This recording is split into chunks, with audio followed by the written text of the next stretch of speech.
नमस्कार दोस्तों, मैं गौरव लोधी एक बार फिर नई वीडियो के साथ। इससे पहले जो वीडियो बनाया था उसमें मैंने आपको सिखाया था कि टेंस यानी टेंस और उसके प्रकार। टेंस तीन प्रकार के होते हैं: प्रेजेंट टेंस, पास्ट टेंस और फ्यूचर टेंस।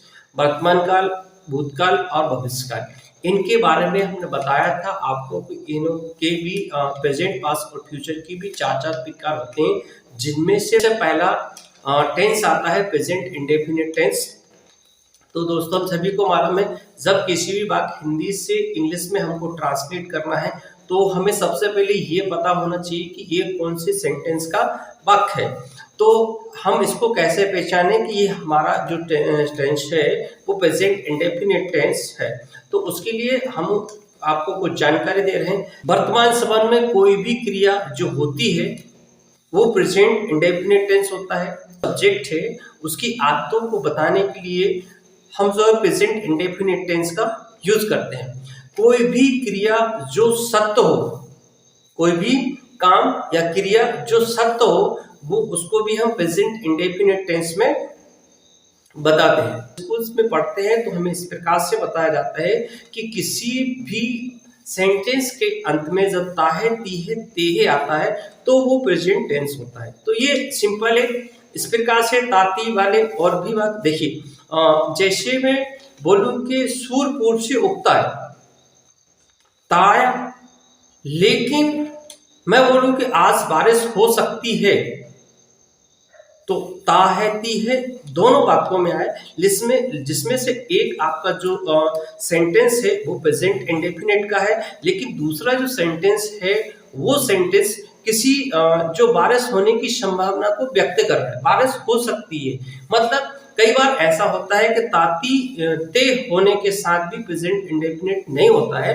तो इस प्रकार तो आपको ये याद रखना है कि सामान्य क्रियाएं सब्जेक्ट की आदतों को बताने के लिए और कोई भी क्रिया जो सत्य है उसको बताने के लिए हम प्रेजेंट इंडेफिनिट। सबसे पहले हम यहाँ पर जानेंगे इसके स्ट्रक्चर के बारे में। और प्रेजेंट इंडेफिनिट का सिंपल सेंटेंस या अफर्मेटिव सेंटेंस या असर्टिव सेंटेंस जब हम बनाते हैं तो हम सबसे पहले सेंटेंस में सब्जेक्ट रखते हैं, फिर मेन वर्ब रखते हैं, मेन वर्ब या बेस फॉर्म ऑफ वर्ब, ठीक है, रखते हैं। उसके बाद ऑब्जेक्ट रखते हैं और उसके बाद अगर अदर वर्ड्स होता है तो हम वो रखते हैं। मतलब सिंगुलर सब्जेक्ट के साथ हमें क्या क्या रखना है? Subject, main verb, object. Other word हुए तो अदर वर्ड रखेंगे। प्रेजेंट इंडेफिनिट टेंस की बात करते हैं तो इसमें दो प्रकार के सब्जेक्ट होते हैं, सिंगुलर सब्जेक्ट और प्लूरल सब्जेक्ट।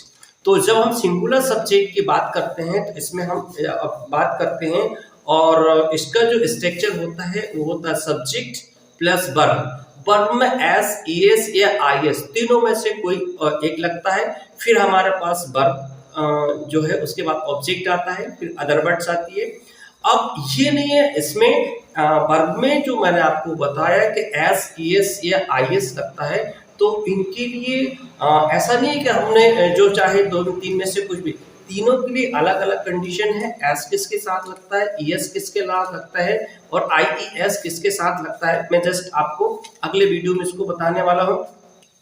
और फिर हम जब बात करते हैं प्लूरल सब्जेक्ट की, तो प्लूरल सब्जेक्ट में हमारे पास पहला सब्जेक्ट आता है, फिर वर्ब आता है जिसको मैन वर्ब बोलते हैं, उसको बेस फॉर्म ऑफ वर्ब भी बोलते हैं और फर्स्ट फॉर्म ऑफ वर्ब भी बोलते हैं। तो आप जो उचित समझे उसको वो समझ लें। तो प्लूरल सब्जेक्ट के साथ हमको क्या करना है? Subject plus verb plus object plus other words, ठीक है। अब हम बात करते हैं यहाँ पर सिंगुलर सब्जेक्ट और प्लूरल सब्जेक्ट के बारे में। तो सिंगुलर सब्जेक्ट हमारे पास ही, सी, इट या कोई सिंगुलर नाउन, ठीक है।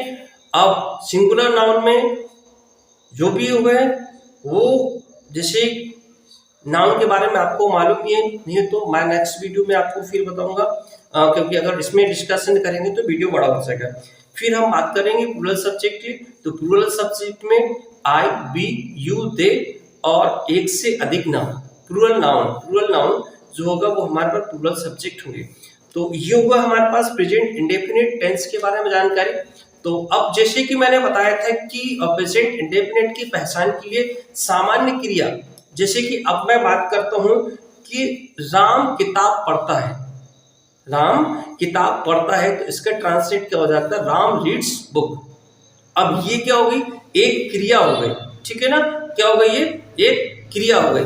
दूसरी बात मैंने बताया था कि प्रेजेंट इंडेफिनिट की पहचान के लिए किसी यानी कि सब्जेक्ट की आदत को बताने के लिए हम प्रेजेंट इंडेफिनिट का यूज करते हैं। अब यहाँ पर मैं बोलता हूं कि सीता समय पर आती है, सीता समय पर आती है, तो यहाँ पर देखिए इसका आदत के बारे में बता रहे हैं। आदत कैसी, कि ये समय पर आती है, समय पे आना या देरी से आना, जो भी है ये इसकी एक आदत है। यहाँ पर ये समय पे आदत आना, तो ये भी क्या हुआ हमारे पास, प्रेजेंट इंडेफिनिट टेंस हुआ।